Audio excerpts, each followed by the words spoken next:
AAA gaming companies, man, they're absolutely disgusting. I hate these corporate shills. I hate them. I absolutely hate them. They're massive and they're destroying the gaming industry. Stop killing games! Microtransactions are the main culprit. How are they so dumb? From Penguin Zero, Moist Charlie, whatever you want to call them. Tomatoes I've thrown at Ubisoft over the last couple of years, I could run Heinz out of business. It is incredibly easy to hate this company, and they make it clear that they Heinz is gross. I hate Heinz. deserve it. They are I hate a lot of things. Heinz is up there. not shy about telling you how much they hate you. They've become infamous for the "you will own nothing and be happy." You will live in the pod, you will eat the bugs, you will own nothing, and you will be happy. You will. Or else. Mentality. They have even point blank said that gamers need to be comfortable not owning their games. Absolute L. Absolute L.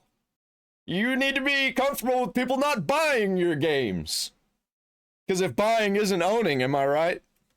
This is a company that every step of the way chooses all of the wrong options during the QuickTime events. They are not even accidentally saying things that anyone could appreciate, even the most die-hard Ubisoft Formula fans. If They know that we're not going to do anything about it. Well, at least they think we're not going to do anything about it. What we're actually going to do is vote with our wallets and not buy the shit games that we don't actually own.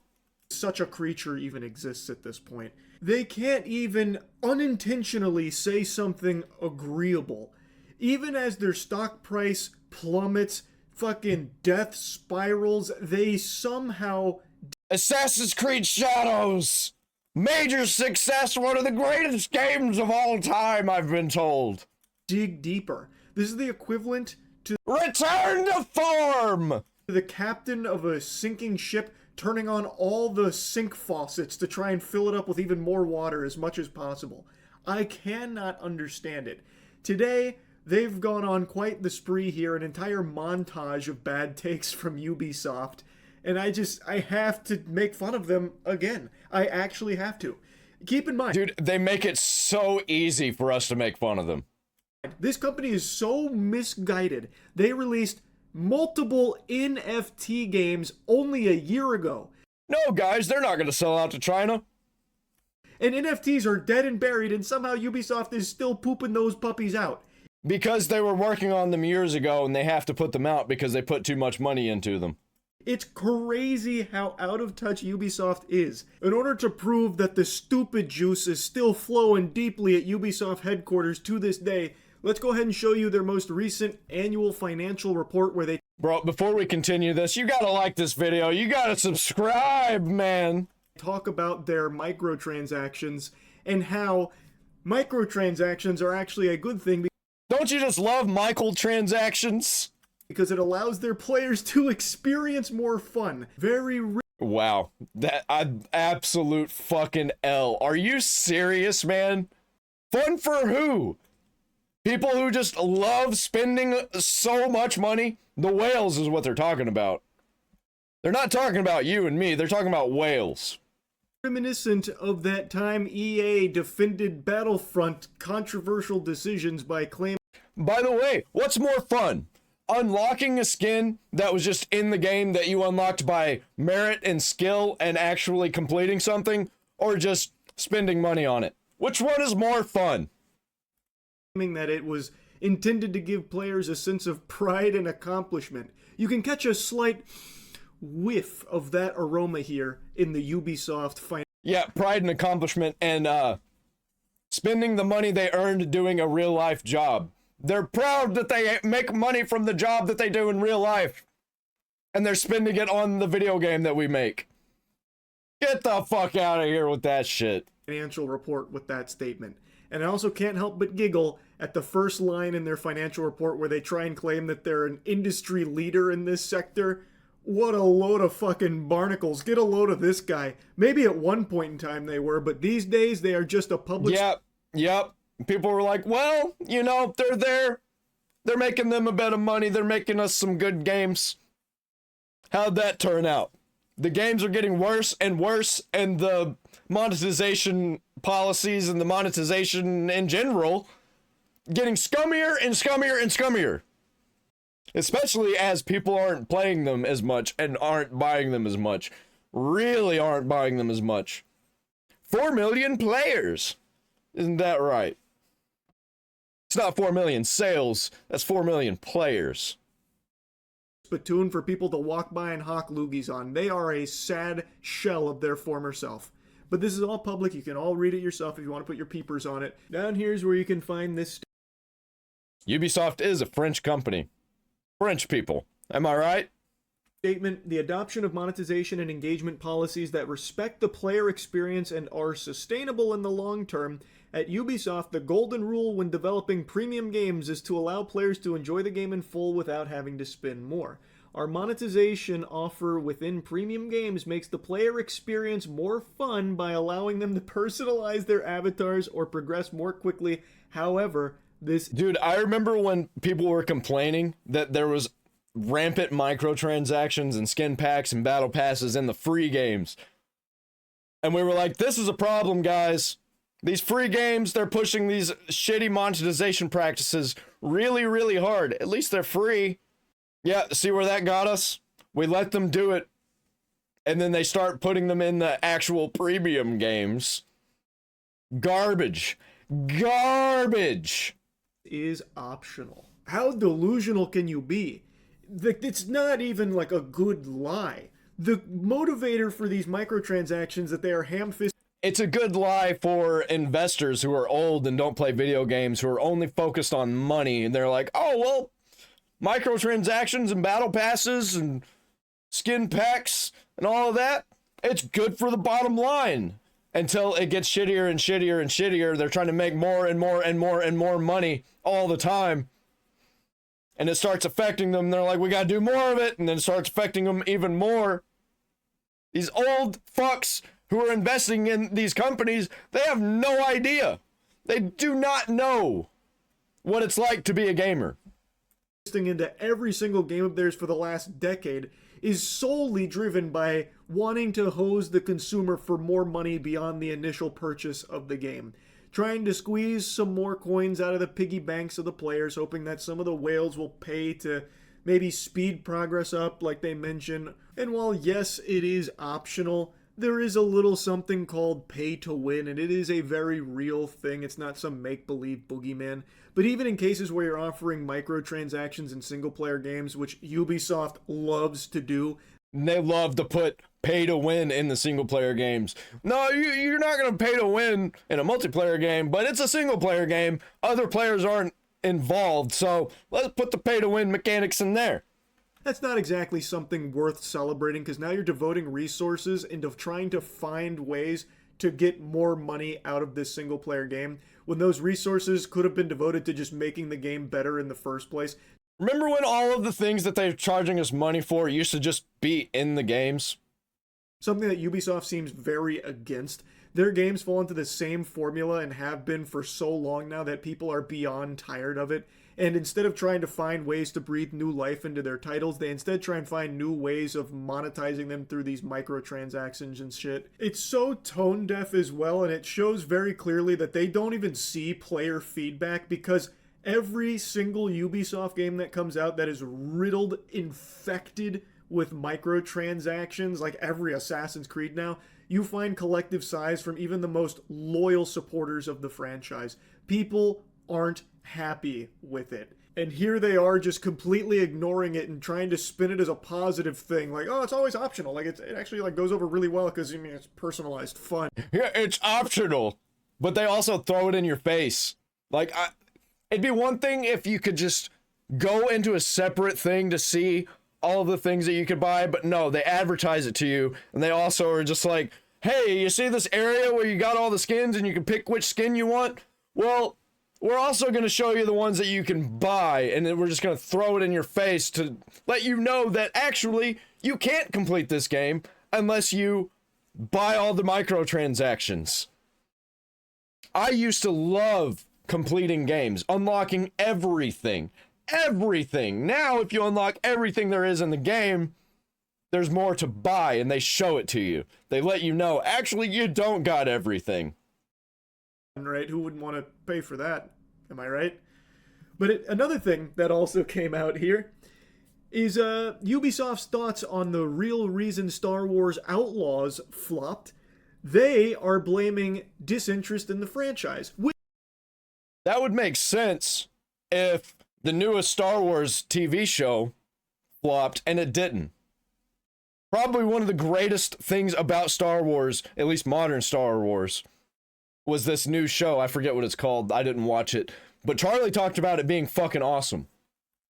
When it was reported that Outlaws was stumbling and not performing all that well, that was cope they used back then as well, like some whispers of it being like, oh, the IP is just not as strong as it once was. People love Star Wars still. But you know what they're doing instead? They're going back. They're going back to old stuff. I just played Star Wars Battlefront 2 yesterday. I just showed my roommate's son Battlefront 2, and he fucking loves it. Now they're just coming out here with their whole chest saying, no, the reason Outlaws didn't do well is just because no one cares about Star Wars anymore. Which is fucking crazy. They are just refusing to take the... I just played the Star Wars Souls the other day. I just played it again the other day. I fucking love that game. And come to terms with the fact that the reason Outlaws didn't do well is it's just not a good game. And it Jedi Fallen Order, that's what it's called. I couldn't think of it. doesn't even have the decency of being like a laughably horrible game where it could be like entertaining in how shitty it is. It is just so boring. It is like the most safe, by the numbers, bland, sterile, Ubisoft, Ubislop game. It is the same generic open world Ubisoft experience that we have seen 1,000 times before, and clearly people are tired of. And it's not even a good one. They've done it better. It's like these games just are getting worse. And they're putting microtransactions in there. The only difference with this one is it had a Star Wars skin on it. Yep. And also some of the worst stealth you'll find. But outside of Star Wars cry. the worst stealth you'll find, everything else was just serviceable. And it didn't even try to do... Dude, that would actually be a fucking banger game if they just didn't make it a Star Wars game, made it a space game, and called it Star Cry, and it was like Far Cry. That sounds like it'd be a good idea. But no, they had to cash in on that IP. Do anything well. It was just content being mid. And Ubisoft has, for some reason... 9 out of 10, am I right? ...really struggled with accepting the fact that mid just doesn't... So they're talking about how bad Star Wars Outlaws is. Check that out. 8 out of 10 from Pixel Bandits. We got a 7 out of 10 from IGN right there. Doesn't show it on Rock Paper Shotgun, but let's click it. Let's click it and find out. How was it? A perfectly okay bit of Star Wars. It was okay. No, it wasn't. No, it fucking wasn't. See, this one's a pretty good one. It got a 6.6. I think that's a good score. I think 6 out of 10, 5 out of 10 is more like it. What did Polygon give it? Oh, wow. Not feeling fully enthused, but hopeful that the game would turn out to be a good time.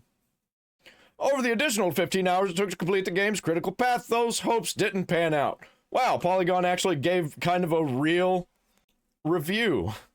Eurogamer gave it a 2. Gave it a 2 out of 5. This is more like it. The Guardian, what did The Guardian give it? 4 out of 5, gave it an 8. If you get a 7, 8, or a 9, or even a 10 for this game, you're fucking out of touch. Even some of the usual suspects didn't even give it that high a score, man. Metacritic? What did Metacritic rate it? 7.5. This is the real score right here. It's a 5.5. It's a 6. 6.5. Anywhere from 4 to 6.5 is a good score for this game. This, whatever this is, gave it a 9. What the fuck? Doesn't really cut it anymore. People don't want more Ubisoft open world games. It's been done a billion times the exact same way every time. It's tired and it's played out, and the sales show. And by the way, people do like open world games. There are some people that play only open world games, but they don't want to play the same open world game over and over and over again. You got to do something different. Make like a Baldur's Gate ripoff or something at least. that with Star Wars Outlaws, it has nothing to do with the weakening of the IP, which is a real thing. Or like a Borderlands ripoff. There are people that really want some good Borderlands, man. There's not really an alternative. Since going to Disney, it hasn't been as strong. A lot of the Disney shows have been super stinkers, but and the movies. I think there is more evidence to the contrary and that games. There is a hunger for good Star Wars, as demonstrated by Andor. I can't glaze Andor enough. I think the show is a masterpiece, and I think the reception and the absolute booming success of it speaks for that. People want good Star Wars. They're just not getting it often. Very rarely with something like Andor coming out. And it's probably not even great. It's probably not even that good. It might be like a 8 out of 10 show, not a 10 out of 10. People are really wanting a 10 out of 10 Star Wars again, man. I don't think we've gotten any good Star Wars since like The Force Unleashed when it comes to video games. Star Wars Outlaws falls into the really uninteresting bucket of Star Wars that people just don't want to play with anymore. They don't want to touch, they don't want to indulge with. But there is still very much a lot of people wanting good Star Wars. It has nothing to do with the IP, with why Star... Yeah, we just want good Star Wars, at least. We'd really want great Star Wars, but we'll settle for good. And we just haven't been getting that. Star Wars Outlaws flopped. But by the way, I love Star Wars. I got a lot of the old Star Wars games. Battlefront 1, Battlefront 2, all the ones for PSP. Got Lego Star Wars, the complete saga. Anything after that, I don't really care about. Even if they're technically good, even if they're technically better, they run off of the new Star Wars IP that's owned by Disney, and I don't like any of that shit. Star Wars, the Clone Wars... Oh man, it's so good. It's so good. One of my favorite shows of all time. We ain't getting nothing like that ever again. Hopefully we do, but I don't think it's happening. Goober is still trying to write it off as one of the contributing factors that the game suffered from a number of items. First, it suffered from the fact it was released at a time when the brand that it belonged to, was in a bit of choppy water. And then he acknowledges some technical problems, such as things missing polish, but they were polished and debugged early enough, but it had an effect.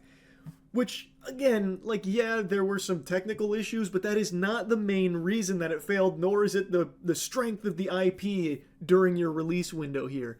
You made basically the exact same copy and paste Ubisoft open world game again. No one wants it. Just accept it and do something different. The final little nugget from Ubisoft today is in regards to them loosely addressing Stop Killing Games, or more so, what they believe Stop Killing Games is about. I almost said Star Wars. They're going to give a Pirate Software take, aren't they? It's going to be the exact same thing Pirate Software was saying. Guarantee it. And it's not the best response, but it's also being misrepresented by some publications with what he was actually saying. So apparently, Ubisoft CEO Goober was asked to respond to the movement at a recent shareholders meeting and said, regarding the petition, we operate in a market, and whenever we release a game, we provide a lot of support for that game.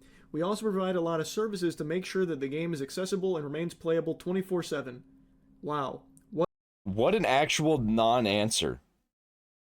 That's worse than Pirate Software. At least Pirate Software gave us an answer. This is nothing. How do you feel about Stop Killing Games? Do you think that whenever a game's lifetime is over, that we should just let players take over? We provide services for games. What the fuck is that? What is that? We know you provide services for games. That's the problem. Because eventually you don't. We're asking about when you're not going to provide the service for the game anymore. Not like what you're currently doing with the IP. Like, come on. Saints, how unique. These heroes make sure a game is accessible 24/7, huh? That's never been done before. Holy shit. That's crazy concept. Whoa. And it's not even true. We also provide a lot of services to make sure that the game is accessible and remains playable 24/7. What about the crew? Huh? What about the crew? Is it still playable 24/7? No. No, it's fucking not. What kind of answer is that? It's not an answer. You're telling us things that we already know, and it has nothing to do with what we asked. Oh, you mean even on weekends you can play your games? It's so stupid. Ubisoft does the absolute bare fucking minimum. Anyway, though, moving on. They don't even do that. The bare minimum literally is what Stop Killing Games is going after. The bare minimum would be, let us play your fucking games. That's the bare minimum. Goober says that the company provides information regarding the game and how long the game can be played. Don't care. That literally is contradictory to what you just said. We let it remain playable 24/7 until we don't. Though he doesn't go into specifics about how those notices work. The crew, this is speaking in particular about the crew, did have a badge on its front box noting online connection required. You should have known better. You weren't actually buying anything. You were paying to rent. We were giving you a permission slip to play our game for however long we deemed worthy. And the notice in the fine print on the back that Ubisoft may cancel access to one or more specific online features upon a 30-day prior notice. Jumping a bit forward, he says, but this kind of issue is not specific to Ubisoft. All video game publishers are faced with that issue. You provide a service, but nothing is written in stone, and at some point the service may be discontinued. Nothing is eternal. And we are doing our best to make sure that things go well for all players and buyers because obviously support for all games cannot last forever. Yeah, so hand it off. If you can't support a game anymore, we bought it, it's ours. Hand it off. The article then notes that this is not what Stop Killing Games is trying to do, trying to get perpetual support for the rest of fucking the galactic existence. Literally Pirate Software's take. Of these games or whatever. That is, again, not at all what it's looking for. Anyway, though, he goes on to say, the lifespan of a piece of software, whenever there's a service component, eventually services may be discontinued, but eventually the software may become obsolete over time. A lot of tools become obsolete 10, 15 years down the line. They're no longer available, and that is why we release a new version. And so we have version 2 and then version 3, but clearly this is a far-reaching issue, and we're working on it. Doesn't sound to me like you're working on it. Sounds like you're working on how you can make more money off the product that you shut down. Oh, you can still play the crew. You can still play the crew if you buy the crew too. We have the crew inside the crew too, but you have to buy crew too. I don't know if that's a thing, but that's like what that sounds like they're doing to me. That's like, I'm going to use Star Wars Battlefront, the original ones, as an example. Because pretty much Star Wars Battlefront 1 is in Battlefront 2. What if they just shut down the original Battlefront 1 and we're like, well, just buy Battlefront 2. It's got Battlefront 1 in it. Fucking retarded. Now, maybe I'm being too charitable in my interpretation here, but from this statement from him, it sounds more like he is identifying that this issue of games ceasing to exist once the development cycle has concluded is an issue that is not exclusive to just Ubisoft, and currently what Ubisoft does is just pull the plug and give players a notice of the impending doom. Yeah, it sounds to me like, well, we're not the only ones who do this, so why are you blaming us for it? Like, bro, why don't you set an example and be one of the companies that doesn't completely fuck yourselves? And he also makes a mention that games can't be supported by the developers forever, and then goes on to talk about how other tools also become obsolete and don't exist forever. It sounds more to me like he's just making a general statement about it, which he's right. The development on a game can't support it forever, which is why it's not what Stop Killing Games is asking for. Yep, actual pirate software ass take. It is asking for end-of-life plans, so that way when the development cycle is complete and they want to wash their hands of the product, what they do is they would have a plan in place in order for that game to be turned over in some way so that the community that paid for the game can still access the product they paid money for. It can still exist beyond the developer's need to support it. It is not an unreasonable ask. There have been so many game industry veterans with decades worth of experience in the industry coming forward to talk. But Charlie, if we don't shut down our game, how can we make a remaster of it later and sell it to people? The people who are still playing the old version won't buy the new version. It's the same if it's the same thing. That's legit what they're fucking doing. Eventually they will release the Crew 1 again, but you'll have to buy it. Boosted graphics, though. Why not sell us the original one, keep it up, and then release an upgrade to it for like $10? Because then they wouldn't be able to charge $100 for a new game. Talk about how important something like that is, and how reasonable and feasible it is as well. It is not some like ridiculous request or anything. It is very much doable. It sounds ridiculous to them because they're like, well, people playing our games that are old that we're not making money off of, that people already bought, nobody's going to buy it anymore unless it's like on sale for $5. We're not going to make money off of that. So why would we keep it up? Those players are playing our old games when they could be buying our new games. And what a lot of articles have run with from the Ubisoft statement is when he just made a mention of the support for the game can't last forever. And to me, that wasn't like the whole crux of what he was trying to say. And again, maybe I'm being too charitable here to Ubisoft Goober, but with the whole statement, it seems more like he's just identifying it is a far-reaching issue, and it is something that isn't exclusive to Ubisoft, but it is something that he also says. I do not care. It's like you're shifting the blame off of yourself and putting it on the entire industry, which is what we're complaining about anyway. We're just dragging you into it because you're one of the worst culprits. That they're working on. It doesn't seem like he was trying to harp on that statement, like, can't support it forever, as like what Stop Killing Games is about. It doesn't really seem like it was targeted and trying to spin Stop Killing Games as that, like I was initially led to believe from the articles that were talking about it. Yeah, that's like me saying, well, I know that I should be working out. I know it's good for me to work out. I know I should eat right. I'm working on it. I'm probably never going to do those things, but I'm working on it. I'm at least thinking about it. When you see the whole thing, I think it paints a little bit of a different picture. Of course, I'm still no Ubisoft enthusiast here, and of course, Ubisoft isn't exactly happy with this direction, I'm sure, but it doesn't seem... Yeah, because it's definitely not going to make them more money. Seem like he was trying to misrepresent Stop Killing Games as demanding that we support forever. So, anyway, I still don't love the statement from him, because I still don't love the way they tackle it. I do appreciate that he says they're working. Yeah, I also think that people will look back at old games. For instance, they'll be like, I've never played the Crew, I've never played the Crew 2, but what if the Crew 1 is way better, 10,000 times better than the Crew 2, and people aren't buying the Crew 2, they're only buying the Crew 1. If they shut down the Crew 1 and nobody's able to play it, people only have the memories of the Crew 1. And if they really want to play the Crew, they'll play the Crew 2. They won't remember that the Crew 2 is actually shittier than the original one. On it, I guess we'll see if they actually do. But anyway. And then if the Crew 3 is even worse than the Crew 2, if they shut down the Crew 2, people won't notice, am I right?